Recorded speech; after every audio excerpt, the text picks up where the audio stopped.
Madame, monsieur, bonsoir, c'est l'heure de votre rendez-vous quotidien avec l'actualité sur ATV. Au sommaire ce soir. Le tribunal se mobilise pour les droits des femmes. Comme chaque année, le barreau de Martinique était réuni ce matin au palais de justice pour une photo souvenir. L'occasion de mettre en avant les luttes qui restent à mener. Dans ce journal aussi, une semaine pour former les clubs sportifs de Martinique à l'accueil des personnes en situation de handicap mental ou atteinte d'autisme.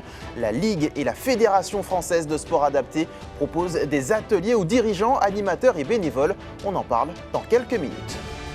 Et puis un show 100% féminin demain soir sur la scène du Free Comedy Club. 4 humoristes feront face au public. Une belle opportunité pour ces talents en herbe de se faire connaître. Nous irons à leur rencontre. Dans 2 jours, l'on célébrera donc la Journée internationale des droits des femmes. Ce matin, le barreau était d'ores et déjà mobilisé. Comme chaque année, les avocates se sont réunies dans la salle des pas perdus du tribunal judiciaire de Fort-de-France. L'occasion de rappeler les progrès effectués ces dernières années, mais aussi les luttes à mener pour les droits des femmes. Dorian Cahuila.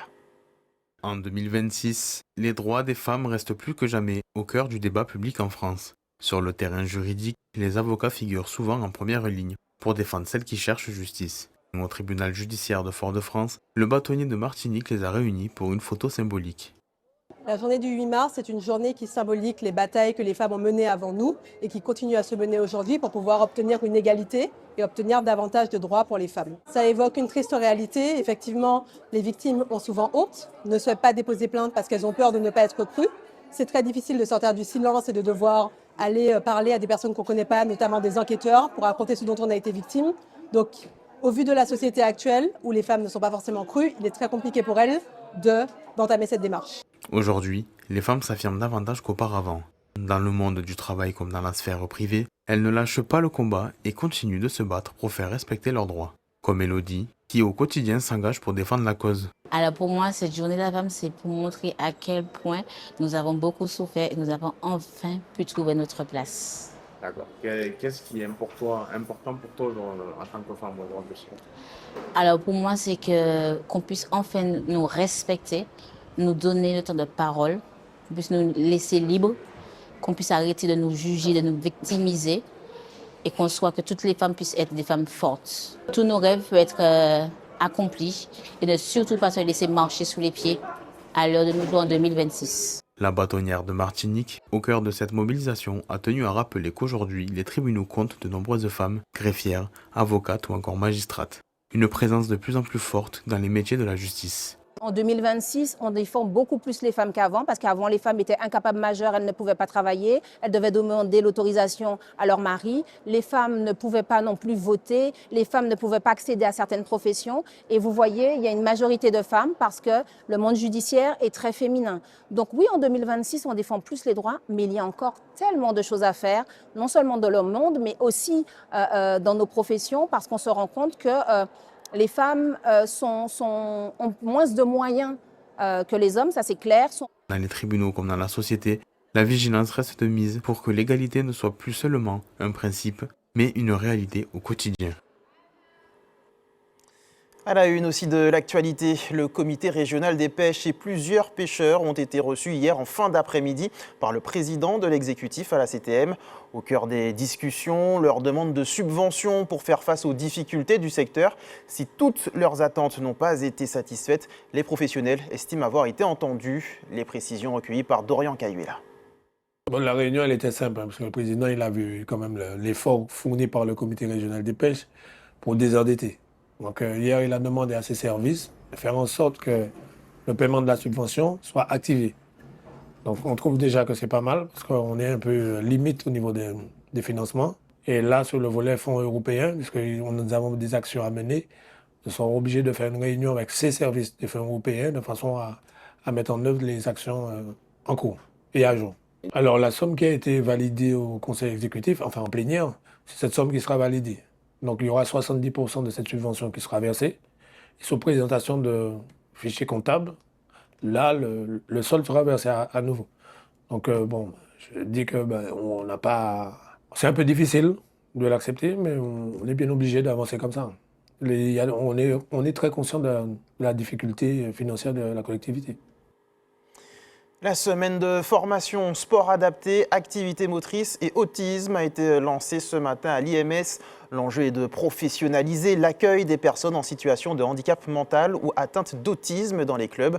Si les ateliers à proprement parler débuteront lundi, dirigeants de clubs, animateurs, sportifs ou encore bénévoles étaient invités à une formation sur les fondamentaux du fonctionnement de la Fédération française de sport adapté.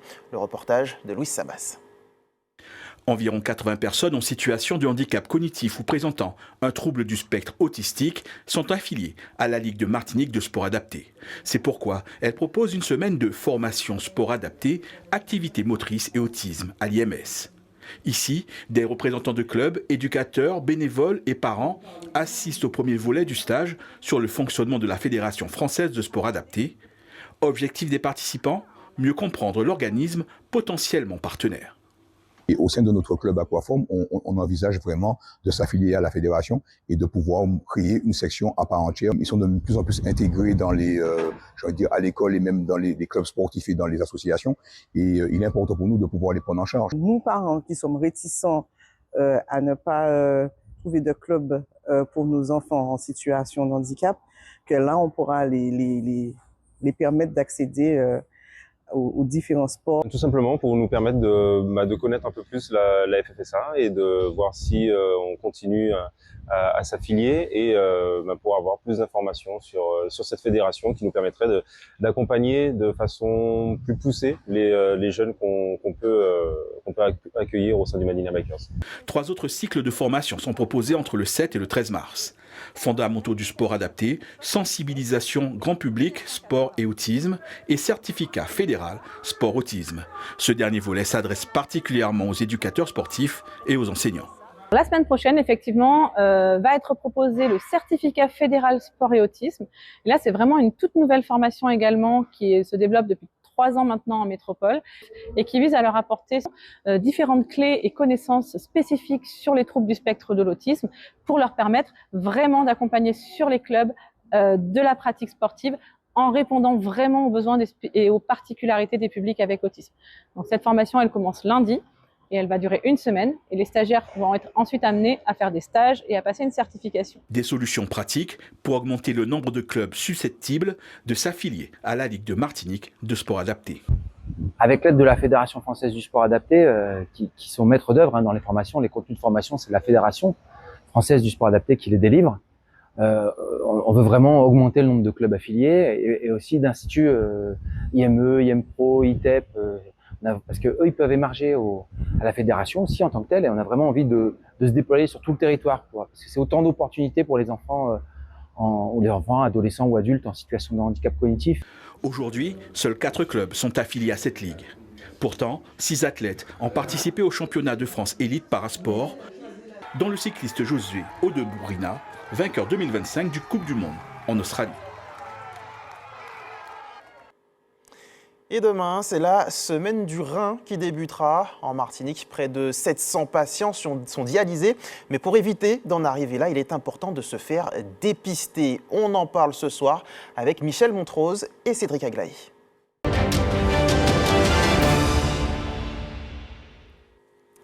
Michel Montrose, bonsoir. Bonsoir. Vous êtes vice-présidente de l'association France Rein Martinique. Oui, tout à fait. À côté de vous, Cédric Aglaé, bonsoir. Vous êtes chef du service néphrologie au CHU de Martinique. Bonsoir. Merci à tous les deux d'avoir accepté notre invitation.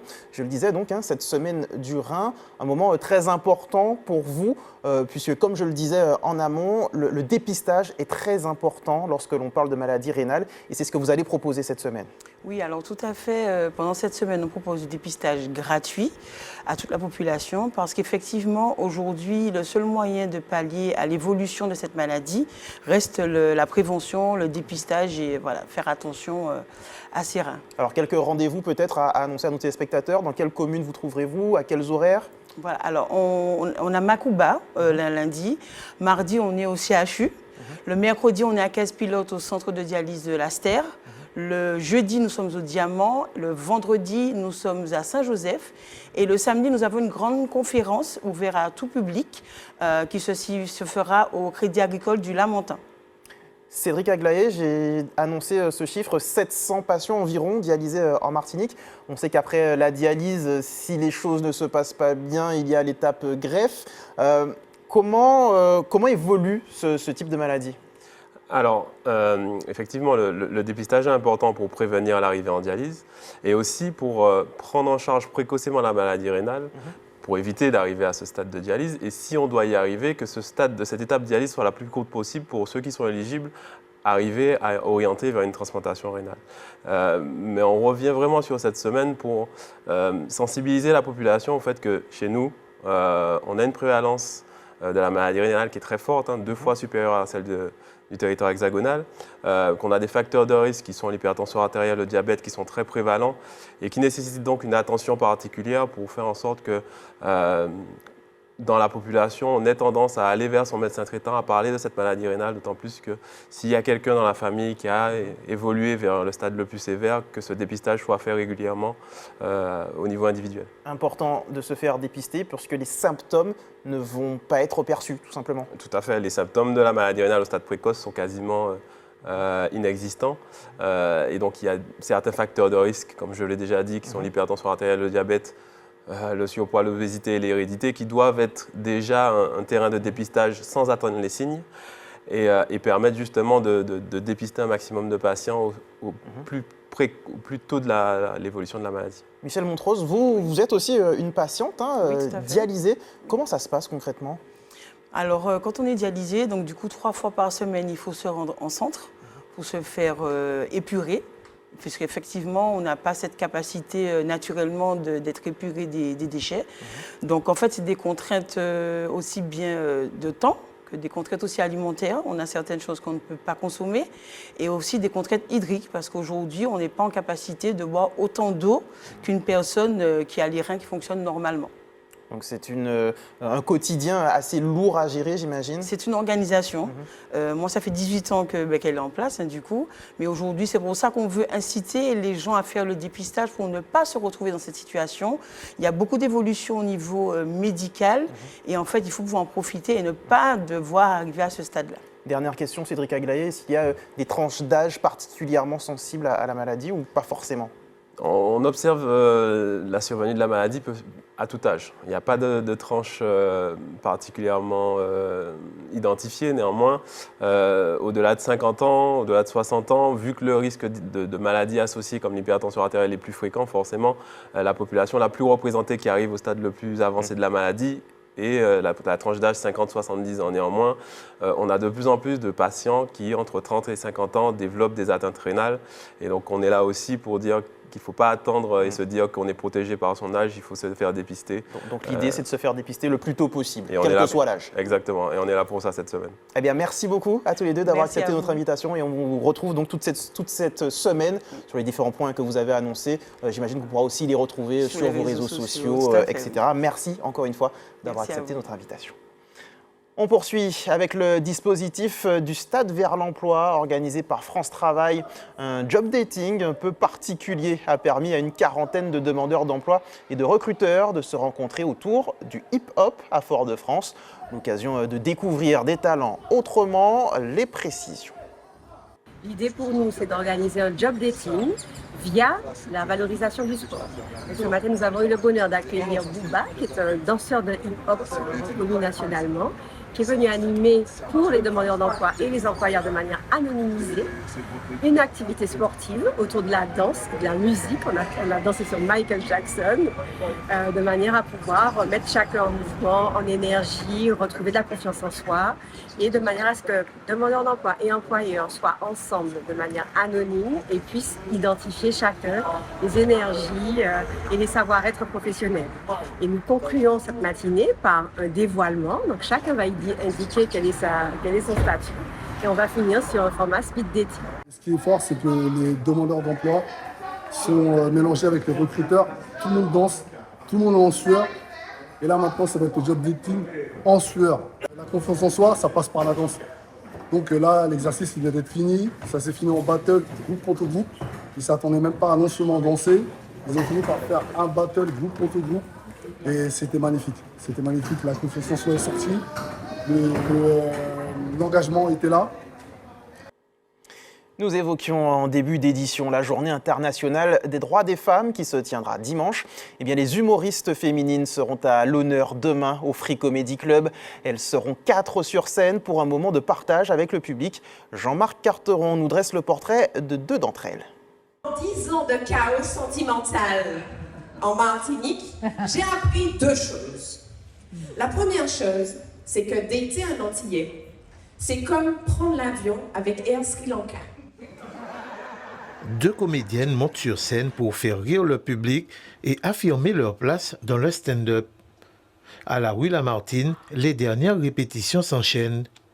Siringa Jean-Baptiste peaufine ses textes avant de monter sur scène demain soir. Je suis beaucoup dans le développement personnel, donc je vais faire des respirations, je vais faire une méditation pour vraiment concentrer mon énergie et puis des affirmations positives pour la confiance en soi. Ne me donne pas d'antillais, tout sauf un antillais. Moi, je veux bien un caucasien, mais qui danse bien le zouk, ou alors un asiatique avec un gros kiki, un arabe qui aime le jambon et les pâtés de Noël. Je trouve qu'au contraire, on a toute notre place et que c'est rafraîchissant. Il y en a de plus en plus de femmes qui font ça et que ça nous donne la voix aussi. Donc moi, je ne trouve pas ça difficile à titre personnel. À ses côtés, Mélanie Boniali. À 45 ans, elle pratique le stand-up depuis 2 ans. Pour elle, le regard du public est essentiel pour progresser. Qu'est-ce que vous faites ici en fait ?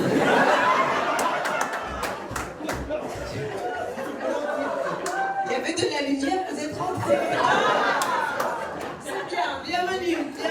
Sur scène, elle s'inspire de son quotidien et transforme ses expériences en sketch. Le stand-up, le public est dans une attente. Ok, fais-moi rire. Vas-y, fais-moi rire. Et donc, ça met un peu plus de pression, c'est différent. Mais en même temps, c'est un exercice qui est sport. Et là, l'idée, c'est vraiment d'embarquer les gens avec nous dans notre univers. De pouvoir créer des interactions avec le public grâce à cette casquette d'improvisatrice, justement, où là, on peut créer un peu du lien facilement et les mettre à l'aise eux, et moi, ça me permet d'être beaucoup plus à l'aise aussi. Depuis quelques années, les comédie clubs se multiplient. Ces scènes ouvertes permettent aux humoristes de tester leurs textes et de se confronter directement au public. C'est un outil dans le développement des artistes locaux, parce qu'en fait, ils peuvent ici trouver une scène extrêmement qualitative pour s'entraîner et développer leur art. Et puis, c'est aussi une scène qui a pour objectif d'accueillir des humoristes francophones et surtout, ce que je précise, dans un cadre intimiste, très qualitatif. Prochain rendez-vous, ce samedi 7 mars à 19h au Free Comedy Club. Des soirées qui confirment l'engouement du public pour le stand-up. Et pour ces comédiennes, chaque passage sur scène est une nouvelle occasion de faire rire et de conquérir le public. Ce dernier tableau que je viens de faire, c'est comme une accumulation de briques. Les femmes à l'honneur aussi sur notre plateau. Si vous rêvez de devenir notre future reine de beauté, le Miss Martinique Casting Tour débute demain. On en parle avec Miss Martinique 2025, Léaline Patry.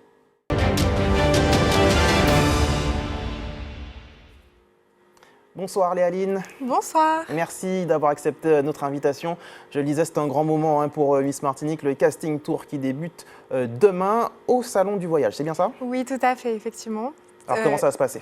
Alors, on sera présent au Salon du Voyage dès demain. Il faut savoir que le casting tour évolue.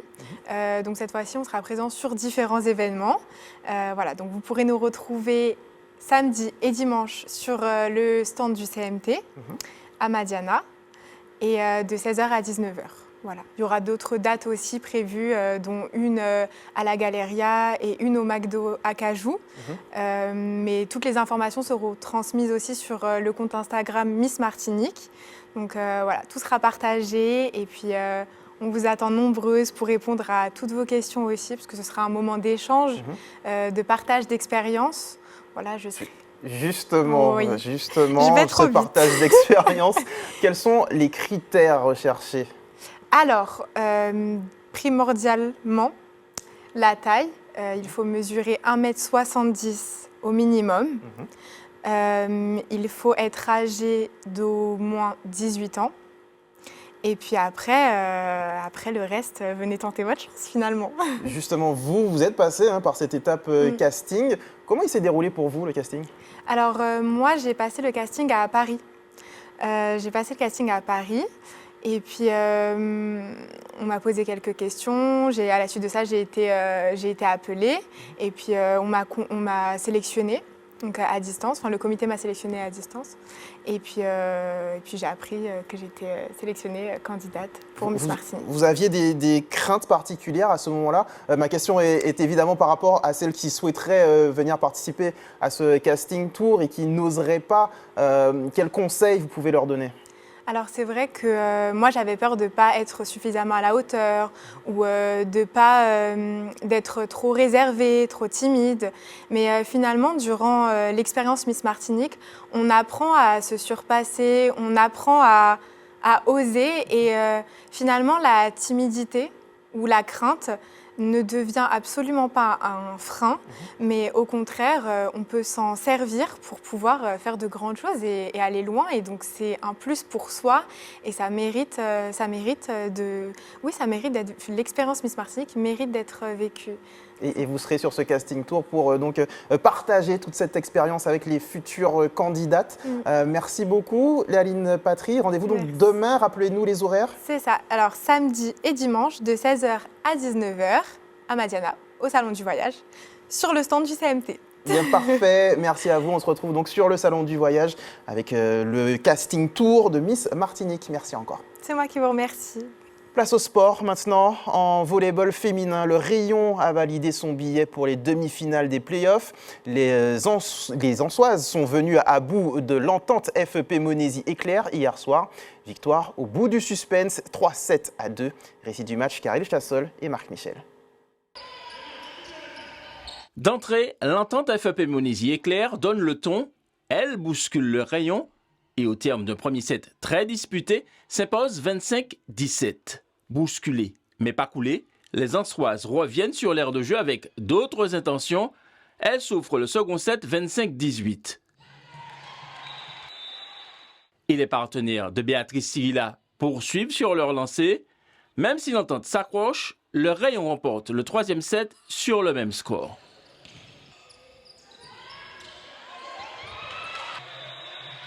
À 2-1, le Rayon semble sur l'autoroute de la victoire, mais elle est jonchée d'embûches. Au quatrième set, les deux formations marquent à tour de rôle. Et au final, il revient à l'entente FEP Monésy-Éclair 25-23. Et les Monésiennes tentent de surfer sur cette égalisation, mais le Rayon ne l'entend pas de cette oreille. Il revient à la hauteur de son adversaire avant de se détacher en toute fin de set pour le remporter 15-11 et le match 3-2. Le Rayon se qualifie pour les demi-finales des playoffs. Cette année, les filles ont quand même vachement évolué, réussir à jouer quand même des équipes qui finissent en très haut de tableau depuis des années. Donc non, c'est bien. En plus, les jeunes ont pu participer à ça et ça promet de belles choses pour la suite. Le coach a fait tourner l'équipe et on s'est relâché en se disant la qualification était déjà à la clé. Et on se fait surprendre avec une très belle équipe de Monésy qui n'a pas lâché, avec des supporters qui étaient présents tout au long du match. Donc du coup, là, ça nous a donné une petite leçon pour la préparation de la suite, puisqu'on se qualifie pour les demi-finales du championnat. Et donc du coup, là, l'objectif, ce sera pour nous de travailler pendant ces 15 jours-là pour pouvoir rehausser notre niveau de jeu. Le Rayon connaîtra son adversaire à l'issue des autres quarts de finale retour. Demain 19h, le RC Arlésien, vainqueur à l'Ali 3-1, reçoit le VB Pilotin. Dans le même temps, l'Espoir, battu 3-1 à l'Ali, reçoit le Good Luck. Enfin, dimanche 8h, l'Empire, qui a disposé à l'Ali 3-0 de Team Pulse, sera à nouveau face à cet adversaire. Chez les hommes, on joue la 17e journée du championnat. Demain 21h, le RC Arlésien reçoit le Good Luck. Et dans le même temps, on aura droit au derby entre le RC Rivière Pilote et l'Espoir. Dimanche 10h, Empire Team Pulse se disputera à Trinity. Et l'actualité du week-end sera marquée par le meeting Crédit Mutuel en natation. Il se tiendra au centre aquatique Pierre Samo. Au menu aussi, la 11e édition du Grand Prix de l'UCS en cyclisme. Côté sport collectif, suite des championnats en football, handball et basketball. Les précisions de Karel Chassol. Direction la mer pour débuter, c'est le plan d'eau de Trinité qui servira de cadre dimanche à la 4e journée du championnat de Bébéol, première des 2 courses, 10 heures. De la mer, on passe à la piscine du centre communautaire Pierre Samo. Dès demain 9h et pendant tout le week-end, nos nageurs seront réunis à l'occasion du meeting Crédit Mutuel, une compétition qualificative pour les Carifta Games et le championnat de France. Nos cyclistes, eux, seront dimanche à partir de 13h sur le circuit du Saint-Esprit pour la 11e édition du Grand Prix de l'UCS. 112 km sont au menu avec une arrivée au sommet de Morne-la-Valeur. En football, la 17e journée du championnat de Régional 1 s'ouvre ce soir 20h par 4 matchs. CO Trinel RC Saint-Joseph à Pierre-Aliquer, Émulation Club Colonial à Schellcher, Aiglon Club Péléen à Georges Gratian et le derby samaritain entre la Samaritaine et l'AS Monde des S. Demain 16h, l'Inter de Sainte-Anne reçoit l'Espoir et le Golden Star sera en déplacement au Robert. Enfin, demain 19h, on aura droit au choc Golden Lion Club franciscain à Saint-Joseph. En futsal, la 19e journée du championnat débute demain 19h par l'opposition entre Caribbean Osmose et le Lac 212 au François. Suite de cette journée dimanche avec 5 matchs entre 10h et 19h. Ce sera au Lamentin, au Monde-Rouge et à Saint-Joseph. En handball, la 16e journée du championnat de pré-national débute ce soir. Chez les femmes, 3 rencontres à 20h. Club Sport UJ Redoute à Saint-Joseph, HBC Pilotin Phoenix Franciscain à Rivière-Pilote et SC Lamantinois AS Rapid Club au Lamentin. Le choc de cette 16e journée opposera demain 20h l'Arsenal à l'Entente-Meg et ce sera au Robert. Une autre rencontre est programmée à 19h30. Chez les hommes, 2 matchs au programme ce soir, 21h30. Club Sport UJ Redoute à Saint-Joseph et FR Roche-Carré d'Illon-Doubout au Lamentin. Demain, à partir de 18h30, 2 autres rencontres sont prévues. En basket féminin, la 16e journée a débuté depuis 19h avec l'opposition entre l'Éclair et le Madin Grey à Rivière-Salée. À 20h, l'ASC Aigle Noir reçoit le 24. 3 autres rencontres sont programmées demain à compter de 18h. Chez les hommes, la 13e journée du championnat de pré-national s'ouvre ce soir 20h30 par USAC Madin Grey à Floréal. Demain, 20h30, 3 autres rencontres clôtureront cette 13e journée du championnat de pré-national. Comme chaque soir, on regarde ensemble le calendrier de l'EFS. Demain, vous pourrez donner votre sang à la Maison du Don, immeuble Le Fils, quartier Dillon à Fort-de-France, de 8h à 13h30. Avant de laisser place à l'actualité nationale, je vous rappelle la principale information de cette édition. Le tribunal se mobilise pour les droits des femmes. Comme chaque année, le barreau de Martinique était réuni ce matin dans la salle des pas perdus du palais de justice pour une photo souvenir, l'occasion de mettre en avant les luttes qui restent à mener. C'est ainsi que se referme notre tour d'horizon de l'information locale. On se retrouve dans quelques secondes pour l'actualité nationale et internationale. A tout de suite.